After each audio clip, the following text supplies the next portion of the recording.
کہ کر علی تلو انسان علی بیتے کامل برآن علی تیتے تطہیر کی جان علی سیسے سقلین کی شان علی ہر مپی بات کا راز علی اور جین سے پاک جواد علی مقدور علی تقدیر علی حیث حق کی تصویر علی خیسے ختم القرار علی اور خالق کا شاہکار علی شہزادہ حسن جمال علی ریسے رہبر ہر حال علی واحد کی قسم واجد بھی علی اور دیتے ہے زاہد بھی علی بے بدل علی باقی بھی علی میرا سین سے ہے ساکی بھی علی سجا سجا کافی بھی علی گرزوات ضامر ذکر علی اور توات ضامر فکر علی تو سے ترپین میں نور علی زو سے پر نور ظہور علی رتبہ خدا کے ولی کالک اور عین سے نام علی کالک اور عین سے نام علی کالک اور عین سے پاک غنی بھی علی پیتے پدلے ربی بھی علی میرا کاف سے قبلہ علی علی میرا کاف سے کعبہ علی علی گرلام سے پوچھو کیا ہے علی لولا کی پاک فضا ہے علی ارمیم سے شان ماں بھی علی اور من کن تو مولا بھی علی باہو سے وجہ اللہ بھی علی سن لو عین اللہ پیر علی اور یہ سید اللہ پیر علی ایکان علی انسان علی سلطان علی میری جان علی دارائن علی کے قدموں میں سبتائن علی کے قدموں میں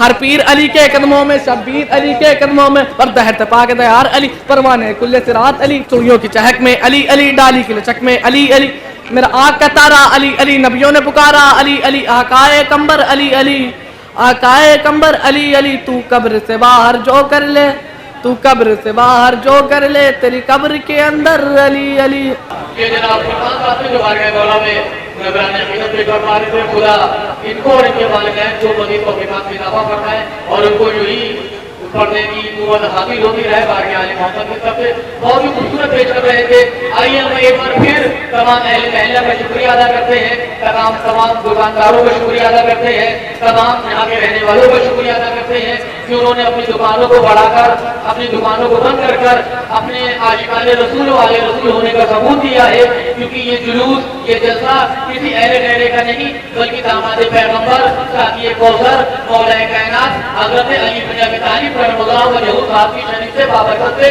منسوب ہے کیونکہ آج کا دن آپ کی شہادت سے منسوب ہے تو اب جو بھی رسول اللہ کا جانے والا ہے وہ مولا علی کا بھی جانے والا ہوگا اور جو مولا علی کا جانے والا ہوگا وہ ہر لحاظ سے جلوس میں شرکت فرمائے گا چاہے وہ دکان کو بند کر کے شرکت فرمائے چاہے وہ تعاون کر کے شرکت فرمائے چاہے وہ جلوس میں شرکت آگے فرمائے چار مصروں کے ساتھ میں شہر کے محترم شاعر جناب حسن محمود آبادی صاحب کو دعوت کلام دیتا ہوں لیکن یہ مصرے نہیں پوری فضیلتوں کی کائنات ہے کہ سر کو پھر کا ٹکرا میں جہاں جھوٹ ہوا ہے سر کو پھر جہاں جہاں بھی عاشقان رسول تشریف رکھتے ہیں ان سب کی بارگاہ میں اخراج عقیدت ہے سر کو پھر کا ٹکرا میں جہاں جھوٹ ہوا ہے تعمیر پیغمبر کی وہ دیوار علی ہے سر کو پھر کا ٹکرا میں جہاں جھوٹ ہوا ہے تعمیر پیغمبر کی وہ دیوار علی ہے اب اپنے زمین کوہ کے بات کا خطرہ اس بار محمد ہے تو اس بار علی ہے اب اپنے زمین کوہ کے بات کا خطرہ اس بار محمد ہے تو اس بار علی ہے جو حضرات کھڑے ہوئے ہیں ان سے گزارش ہے کہ وہ فرش مجلس پر آگے بیٹھ جائیں تو اور محبت میں چار چاند کر جائیں گے اور آپ اچھے لگنے لگیں گے ایک بار بابا سے بولے نعرہ تکبیر نہیں اگر اتنا ہی دم ہے اگر خدا کا نام اتنا ہی بلند ہے تو آپ اور دھیرے سے بولیے اگر بلند ہے تو آپ آواز سے بلند بولیے نعرہ تکبیر نعرہ تکبیر دیگر نعرہ رسالت نعرہ رسالت نعرہ حیدری نعرہ حیدری آئیے میں گزارش گزار ہوں اپنے انجمن کے صاحب بیان اور شہر کے بہت ہی محترم شاعر جناب حضرت محمود آبادی صاحب سے فرمائے اور بارگاہ علی محمد پر خراج عقیدت پیش فرمائے علی کا نام رہے جہاں رہے نہ رہے علی کا نام رہے جہاں رہے نہ رہے علی کا نام رہے جہاں رہے نہ رہے لبوں پہ نام علی ہو یہ جہاں رہے نہ رہے یہ چڑھ کے دار کو میسم نے دی ہے سب کو صدا علی کا ذکر کیے جا زباں رہے نہ رہے علی کا ذکر کیے جا زباں رہے نہ رہے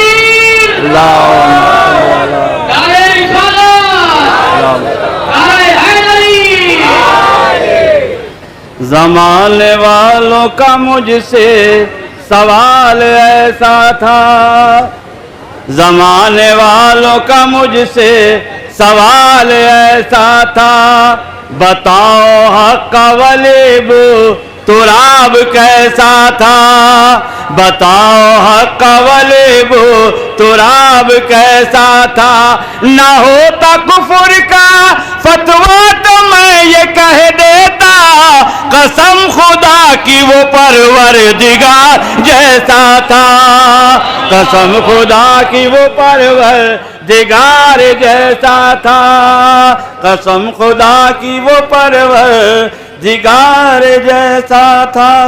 نعرہ صلوات اللہم صلی اللہ۔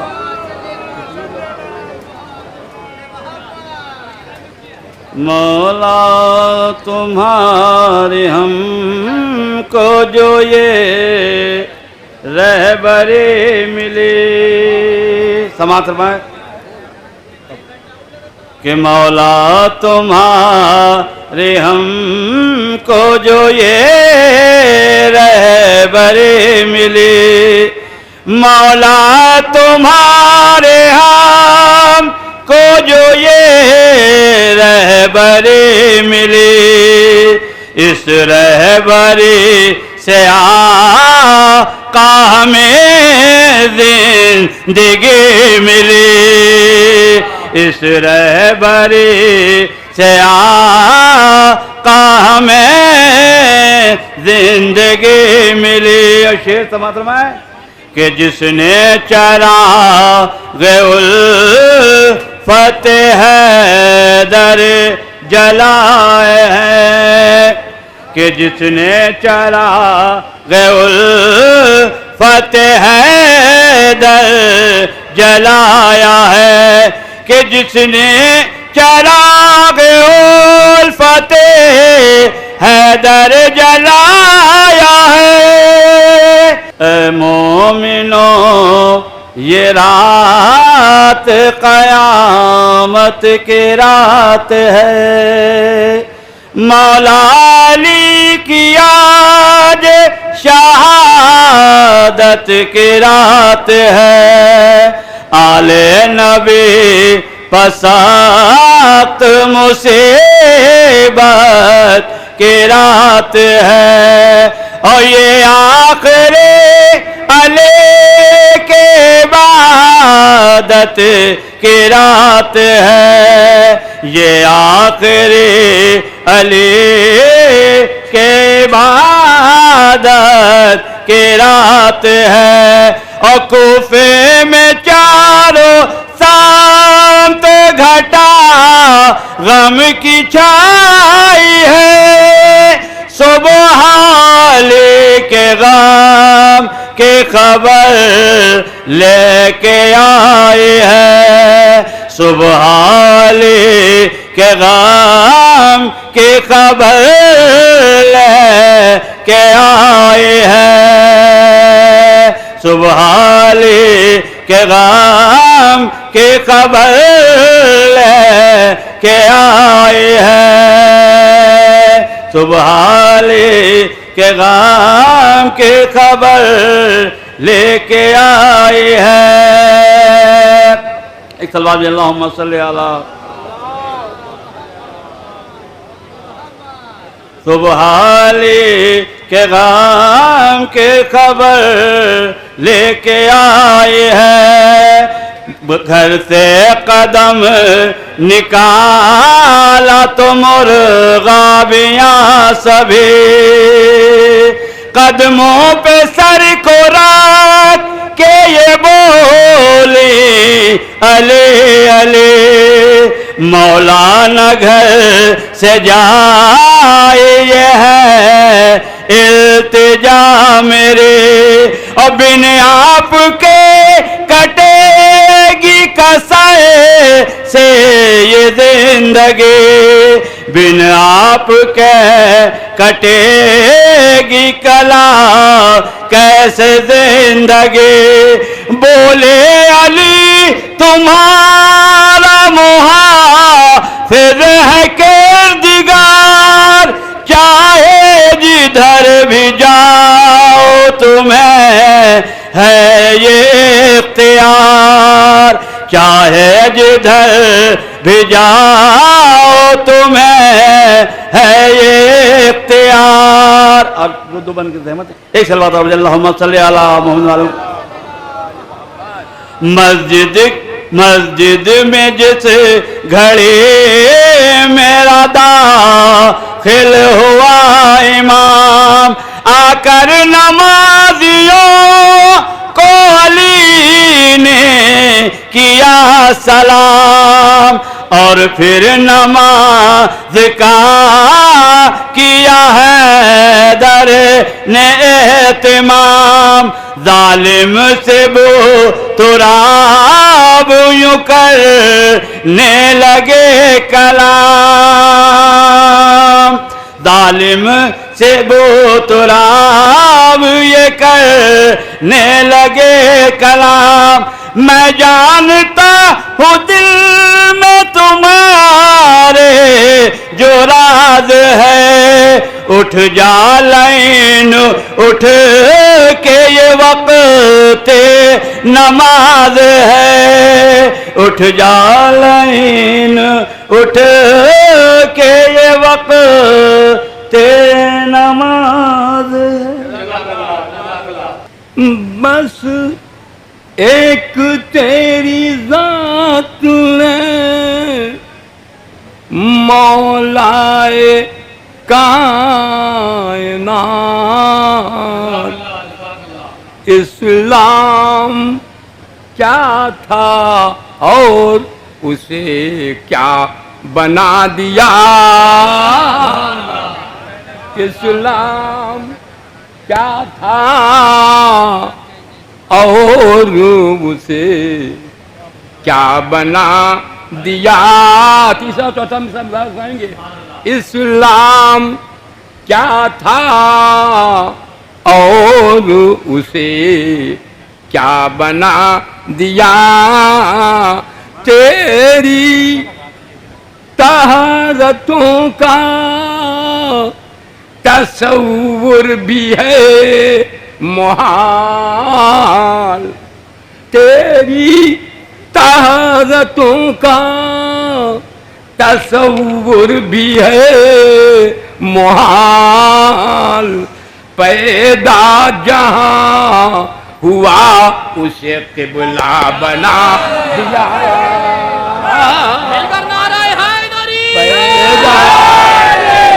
پیدا جہاں ہوا اسے قبلہ بنا دیا. بس ایک تیری ذات نے مولائے کائنات. اسلام کیا تھا اور اسے کیا بنا دیا. تیری طہارتوں کا تصور بھی ہے محال. پیدا جہاں ہوا اسے قبلہ بنا دیا. بس چند شعر اور وقت کے دامن میں جو گنجائش ہے اس کی اعتبار سے پیش خدمت کر رہا ہوں. مطلب ملاحظہ فرمائیں گے صاحب حضرات ہیں پیش خدمت کر رہا ہوں. اس لیے یہ ہمارے ہاں التزام رکھا گیا ہے مجالس کے اعتبار کے سلسلے سے کہ پہلے نظم اور بعد میں نثر. لیکن نظم جو ہے وہ ایک منظم فکر اور تخیل سے مرتب ہوتی ہے. اس لیے پیش خدمت کر رہا ہوں. مصرع ملاحظہ فرمائیں گے. دیوار کعبہ کرتی ہے اب تک علی کی بات. آپ حضرات بیدار ہیں جاگ رہے ہیں نا. دیوار کعبہ کرتی ہے اب تک علی کی بات. پیش خدمت کر رہا ہوں. مطلب ملاحظہ فرمائیں گے. پھر ایک بار درود بلند کریں اس کے بعد میں پیش خدمت کروں. اللہم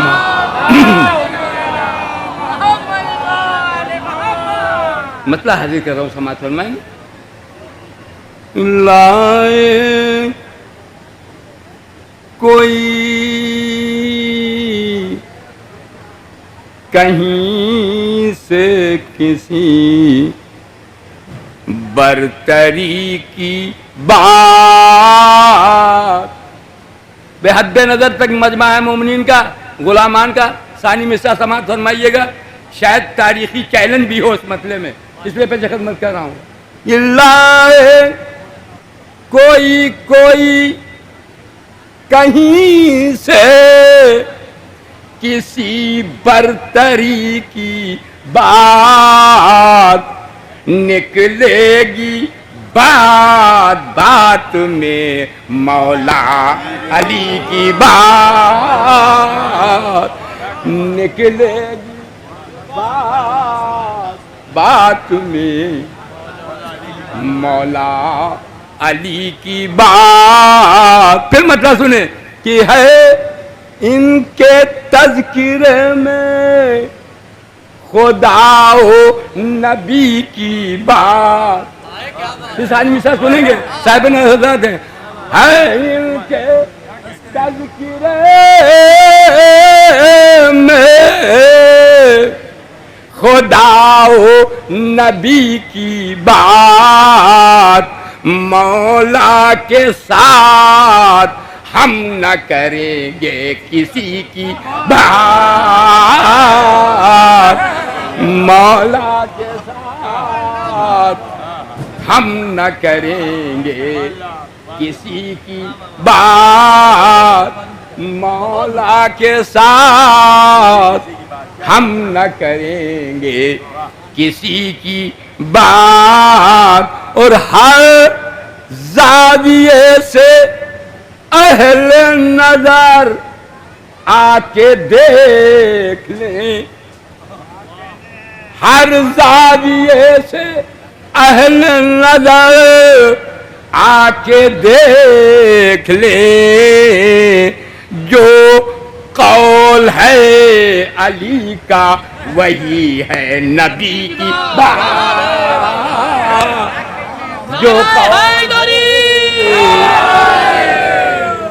جو قول ہے علی کا وہی ہے نبی کی بات. ایک رخ سے ملاحظہ فرمائیں یہ شعر ظاہر ہے کہ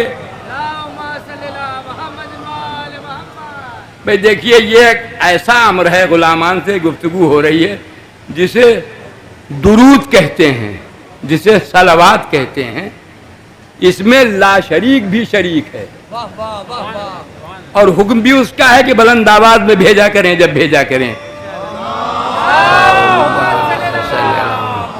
محمد نکلے گی بات بات میں مولا علی کی بات. ملازمہ کی اڑنے بس دو چار سے بھئی میں اشارہ کر دیجئے گا، اڑنے مجھے گھڑی نہیں ہے میرے ہاتھ میں، اڑنے لگائے آپ کے چہرے کا رنگ کیوں. کہانی میں ساتھ سنے گا مجھ سے بھائی. اڑنے لگا حدیث رسول اکرم، اڑنے لگا یہ آپ کے چہرے کا رنگ کیوں، میں نے شروع کی تھی مولا علی کی بات،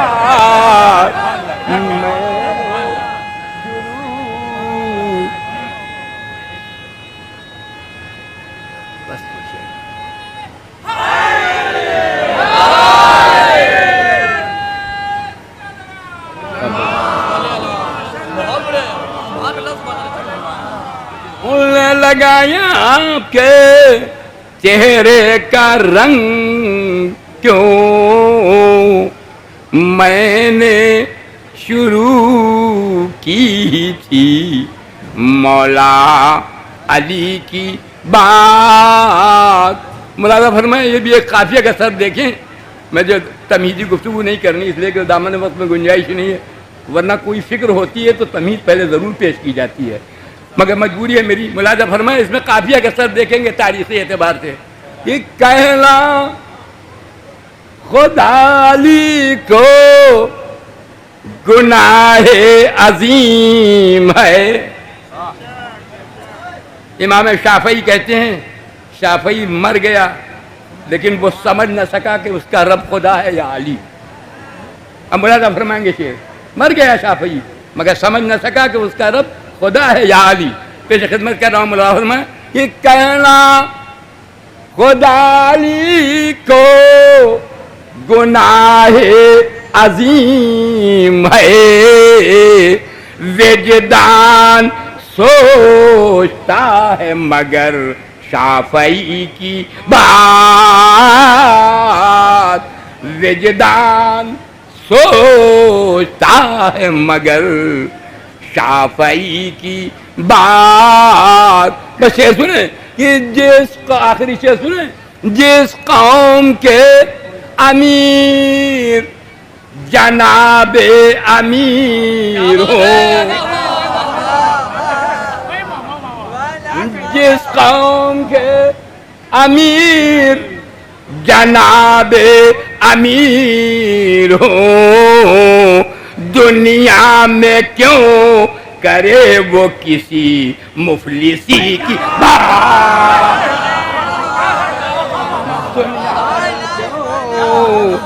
کرے وہ کسی مفلسی کی بات. جس قوم کے امیر جناب امیر ہو، دنیا میں کیوں کرے وہ کسی مفلسی کی بات. اور خادم غریب فکر و بیاں ہوں، میں کیا کروں. پھر ثانی مصرع نظر کر رہا ہوں علماء کرام کی خدمت میں خصوصی طور سے ملاحظہ فرمائیں گے. ظاہر ہے کہ تکان ہے، ساری چیزیں ہیں، لیکن اس مصرع کو ثانی مصرع کو تکان ہٹا کے سماعت فرما لیجیے. خادم غریب فکر و بیاں ہوں، میں کیا کروں. قرآن کی ہو زبان تو کروں کچھ علی کی بات، قرآن کی ہو زبان تو کروں کچھ علی کی بات. لائے کوئی کہیں سے کسی. یہ جناب خانی کبیر صاحب خانی کبیر نصیر آبادی صاحب سے جو آ رہے ہیں محمد نے خانے حقیقت پیش فرمانے دے خدا. آپ دیکھیں کہ یہ بزرگی ہے لیکن لب و لہجہ کتنا جوان ہے. ایسا لگتا ہے کہ کوئی 18 برس کا جوان پڑھ رہا ہے. یہی ذکر آل محمد ہے جو ہمیں جوانی عطا کرتا ہے. یہی ذکر رسول والے رسول ہے جو ہمیں جوانی عطا کرتا ہے.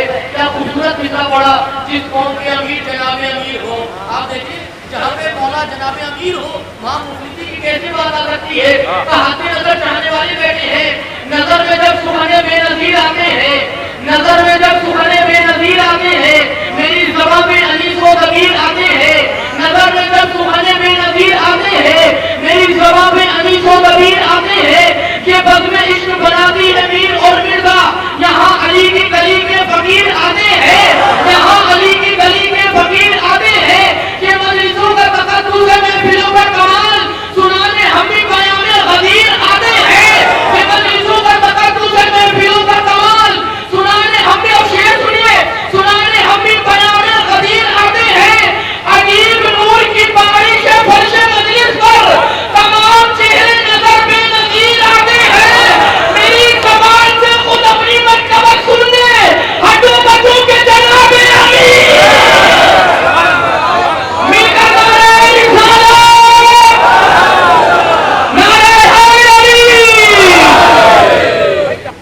اعوذ باللہ السمیع العلیم من الشیطان اللعین الرجیم. بسم اللہ الرحمن الرحیم. الحمد للہ رب العالمین، والصلاة والسلام علی سید الانبیاء والمرسلین، سیدنا و نبینا و شفیع المذنبین ابی القاسم محمد واہل بیتہ الطیبین الطاہرین المعصومین. اما بعد فقد قال اللہ سبحانہ تبارک و تعالی في كتابه المبين وهو أصدق القائلين. يا أيها الذين آمنوا اتقوا الله وكونوا مع الصادقين. صلوات بھیجیں پر محمد وآل محمد. تاخیر بہت زیادہ ہو گئی ہے، مجلس میں 12 بج رہے ہیں، اور میری بڑی مشکل ہو جاتی ہے کہ میں کتنا پڑھوں اور کتنا نہ پڑھوں. اتنی اہم مجلس اور اتنا بڑا ماشاءاللہ مجمع، اس کے بعد بھی بہت کم موقع مجھے ملتا ہے اور مجھے بہت اختصار برتنا پڑتا ہے یہاں پر، کیونکہ تابوت بھی اٹھنا ہوتا ہے اور بیچ میں اور بھی مجلسیں ہوتی ہیں اور تقریریں ہوتی ہیں. اس کی وجہ سے مجھے بہت اختصار، جبکہ دل بہت چاہتا ہے کہ اتنے بڑے مجمع کے سامنے کوئی بات کہہ سکوں، لیکن اختصار کی وجہ سے بات میری مکمل نہیں ہو پاتی. اور کوشش کروں گا کہ کم وقت میں اپنی بات کو پہنچا سکوں. آیہ کریمہ بہت مشہور و معروف آیہ کریمہ ہے، جس پہ اعلان ہو رہا ہے کہ یا ایھا الذین آمنوا، صاحبان ایمان، خطاب کیا جا رہا ہے صاحبان ایمان سے. یا ایھا الذین آمنوا اتقوا اللہ، تقوی اختیار کرو، متقی بنو، پرہیزگار بنو، اور صادقین کے دامن سے وابستہ ہو جائے. صادقین کے دامن سے وابستہ ہو جائے. صاحبان ایمان کو خطاب کیا جا رہا ہے. آپ دیکھیں کہ مراتب ہے، درجات ہیں. پہلا درجہ کیا ہے؟ اسلام کا درجہ ہے. خود قرآن نے مراتب بیان کیا، ہماری طرف سے نہیں ہے. پہلا درجہ جو ہے وہ اسلام کا درجہ ہے، یعنی جب زبان سے کوئی اقرار کر لے، جب زبان سے اقرار کر لے احکام اسلامیہ کا، تو اس کو کہا جاتا ہے مسلمان، اور وہ اس پر احکام اسلامیہ جو ہے وہ صادق آتے ہیں. اور اس کے بعد جب یہی جو زبان سے اس نے ادا کیا ہے دل میں راسخ ہو جائے تو اس کو کہتے ہیں ایمان. پہلے اسلام ہے، یعنی زبان سے ادا کر دیا، مسلمان ہو گئے. اس کے بعد دوسرا درجہ ہے ایمان کا، جو بات زبان سے کہی وہ دل میں راسخ ہو گئی تو اس کو ایمان کہتے ہیں. اور جو دل میں راسخ ہے جب اعمال سے وہ ظاہر ہونے لگے تو اس کو تقویٰ کہتے ہیں، اس کو متقی کہتے ہیں، اس کو پرہیزگار کہتے ہیں. تو عام طور سے سمجھایا جاتا ہے کہ بس آخری درجہ تقوی کا ہے، بس متقی ہو گئے اور ہمیں جنت مل گئی، تقویٰ آ گیا اور ہمیں جنت مل گئی، ہمیں نجات مل گئی. لیکن نہیں، اللہ نے ایک شرط اور اس میں بڑھا دیا، آگے ایک شرط کا اضافہ کر دیا کہ دیکھو مسلمان ہونے کے بعد تمہیں متقی، مسلمان ہونے کے بعد تمہیں مومن بننا ہے، مسلمان ہونے کے بعد مومن بننا ہے. مومن بن جاؤ تو متقی بننا ہے. لیکن متقی بننے کے بعد بھی یہ نہ سمجھ لینا کہ جنت مل جائے گی اور نجات حاصل ہو جائے گی. ابھی ایک درجہ اور باقی ہے. جب متقی بن جاؤ تو صادقین کے دامن سے وابستہ ہونا ہے. ایک صلوات بھیجے بلند آواز. جب تک صادقین کے دامن سے وابستہ نہ ہوگے اس وقت تک نہ اسلام کام آئے گا، نہ ایمان کام آئے گا، نہ تقویٰ کام آئے گا. ایک صلوات بھیجے بلند آواز. ماہ مبارک رمضان ہے، اسی میں ہم تقویٰ حاصل کر سکتے ہیں، اسی میں اپنے کو پاک و پاکیزہ کر سکتے ہیں، اسی میں ہم جو ہے اللہ کو اپنے لیے سے راضی کر سکتے ہیں. لہذا ایک نعمت ہے ماہ مبارک رمضان، اس نعمت کو ہمیں ضائع نہیں کرنا چاہیے. اس میں انسان اگر صحیح معنوں میں روزہ رکھ لے، صحیح معنوں میں روزے دار ہو جائے تو حدیث شریف کہتی ہے، حدیث کا اعلان ہے کہ اگر صحیح معنوں میں روزے دار ہے، صحیح معنوں میں روزے دار کون سا روزے دار ہوتا ہے؟ صحیح معنوں میں روزے دار وہ روزے دار ہوتا ہے کہ جس کا صرف پیٹ روزے سے نہ ہو. عام طور سے ہم فاقے کو روزہ کہتے ہیں، کھانا پینا نہیں کھایا روزے دار ہو گئے. نہیں، اسلام میں یہ روزہ نہیں ہے. پیٹ خالی روزے سے نہ ہونا چاہیے بلکہ پورا وجود روزے سے ہونا چاہیے. آنکھیں بھی روزے سے ہوں، زبان بھی روزے سے ہو، کان بھی روزے سے ہوں، ہاتھ بھی روزے سے ہوں، پیر بھی روزے سے ہوں، اور دل و دماغ بھی روزے سے ہو، تب صحیح معنی میں روزے دار ہے. آنکھوں کا روزہ یہ ہے کہ ادھر نہ دیکھے جدھر اللہ نے منع کیا ہے. زبان کا روزہ یہ ہے کہ وہ بات نہ کہے جو اللہ راضی نہیں جس پر. کانوں کا روزہ یہ ہے کہ وہ نہ سنے کہ جو اللہ نے منع کیا ہے. ہاتھوں کا روزہ یہ ہے وہ کام انجام نہ دے کہ جو اللہ نے منع فرمائے ہیں. پیروں کا روزہ یہ ہے کہ اس راستے پر نہ چلے جس پر اللہ راضی نہیں ہے. اور دل و دماغ کا روزہ یہ ہے کہ ذہن و دل و دماغ میں کوئی بری نیت بھی نہ آئے، کوئی برا ارادہ بھی نہ آئے. یہ ہے پورا روزہ. اور اس کے بعد اعلان ہوتا ہے کیا ایسے روزے تم نے اگر رکھ لیے،